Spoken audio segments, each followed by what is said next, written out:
Kumusta mga brad? Pagdating nga po sa kategory ng 150cc to 160cc ng mga maxi scooter, NMAX at PCX talaga yung mga nangunguna dyan. Sila nga po yung mga leading brand or tinatawag nga po ng iba na branded. Pero sa ngayon nga po, ang dami na talagang nagsisulputang mga bagong motor. Karamihan nga po doon made in China. Pa-China. Ang malupit po kasi sa mga made in China, tinutodo nila yung mga specs at features nila. Kumbaga nandun na talaga lahat, naka full LED, naka TFT display, naka dual channel ABS, may TCS. Ganon nga po kalupit yung mga made in China. Kaya, pa-China.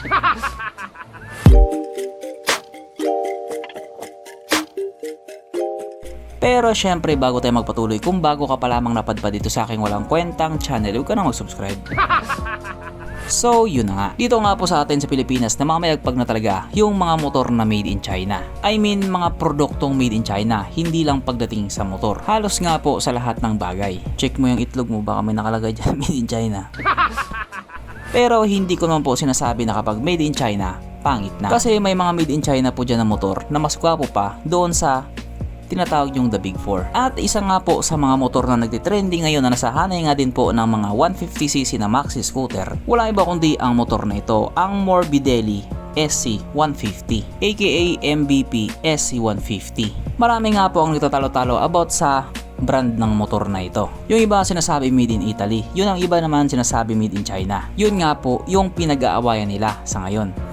Sige nga, hawakan mo nga sa tenga. Well, base nga po sa Google, itong Morbidelli motorcycle nga po ay made in Italy or MVP. Nang ibig nga pong sabihin, Moto Bologna Passion na nabili na nga po ng Tianjin Motorcycle Group na isa nga pong Chinese motorcycle manufacturer na yari na. So, malinaw pa sa sikat ng araw na yung motor na lumalabas dito ay galing na sa China. Pero again and again, hindi naman po porkit nang galing sa China, pangit na. Yung iba kasi ang lakas mga comment dito na ang pangit yan, made in China. Gamit yung cellphone niya na made in China. Syempre alam ko na agad yung ire-rebat nyo. Huwag mong ipagkukumpara yung cellphone sa motor. Yung cellphone affordable, yung motor mahal. Ha, hakdog. Siguro hindi mo pwedeng pagkumpara kung ninakaw mo yung isa. Libre na kasi yun.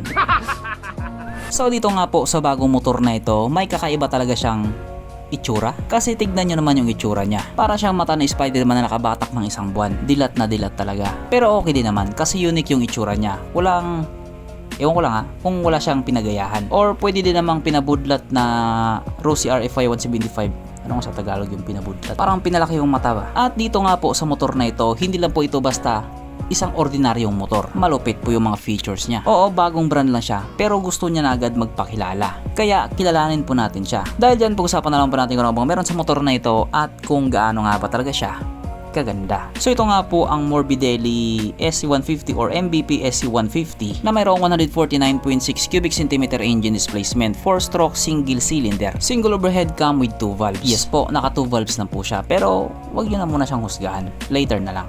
Naka electronic fuel injected at syempre ito po ay naka liquid cool. Kaya hindi po siya panis sa Honda Click 125. Pagdating nga po sa kanyang power, unfortunately, hindi po natin alam. Wala po silang info or hindi pa po nila sinasabi. Pero ayon naman po sa claim nila, ito daw po ay tumatakbo sa bilis ng 97 kilometers per hour. Pero dahil nga po nandito na siya sa Pilipinas, panigurado aabot na ng 120 kph na yan. Aba syempre, ibang usapan na kapag Pinoy na nakasampa.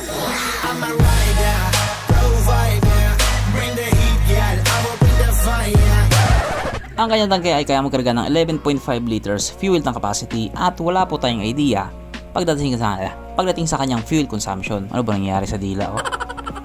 Ang sukat ng niyang gulong 110 by 70 by 13 sa harap at 130 by 70 by 13 naman sa likuran. Syempre pares na nga po itong naka-tubeless. Pagdating naman po sa kanyang braking system, ito malupit nga po to. Naka-disc brake sa harap at disc brake din po sa likuran. At parehas nga pong may ABS or anti-lock braking system. O diba, hindi talaga siya basta-basta. Ang kanyang seat height ay may taas na 790mm at 140mm naman ang kanyang ground clearance. Mapunta naman po tayo sa iba pa niya mga features. So ang ilaw nga po sa motor na ito, naka full LED na po. At yung headlight nga po niya, katulad ng sinabi ko kanina, para siyang mata na Spider-Man na okay din naman. Ang kanyang gauge panel ito nga po ay naka full digital na maganda rin yung pagkakagawa nila. Kung sa bagay, birang-bira ka na lang talaga ngayon makita ng motor na naka-analog.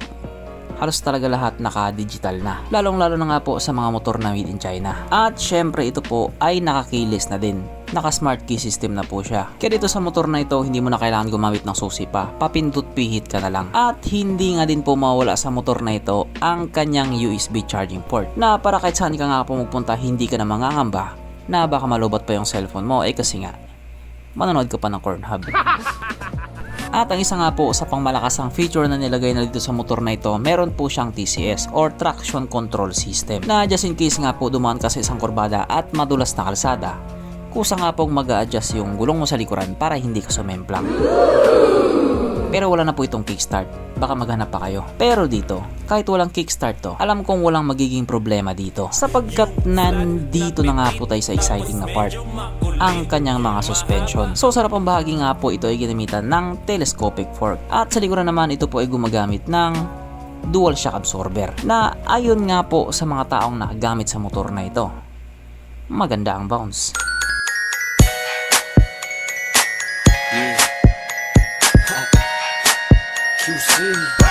Syempre ano pa ba? Meron pang isa.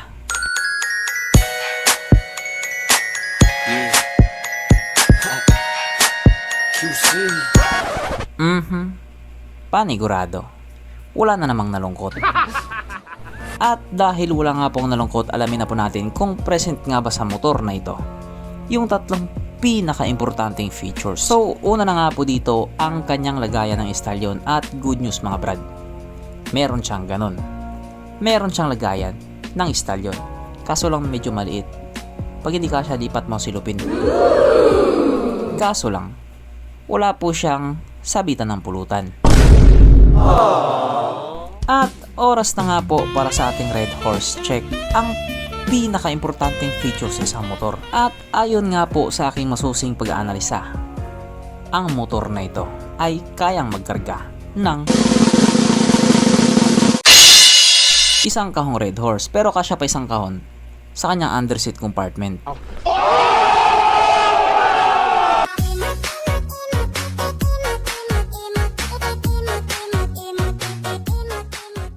So therefore ang motor na ito ay recommended.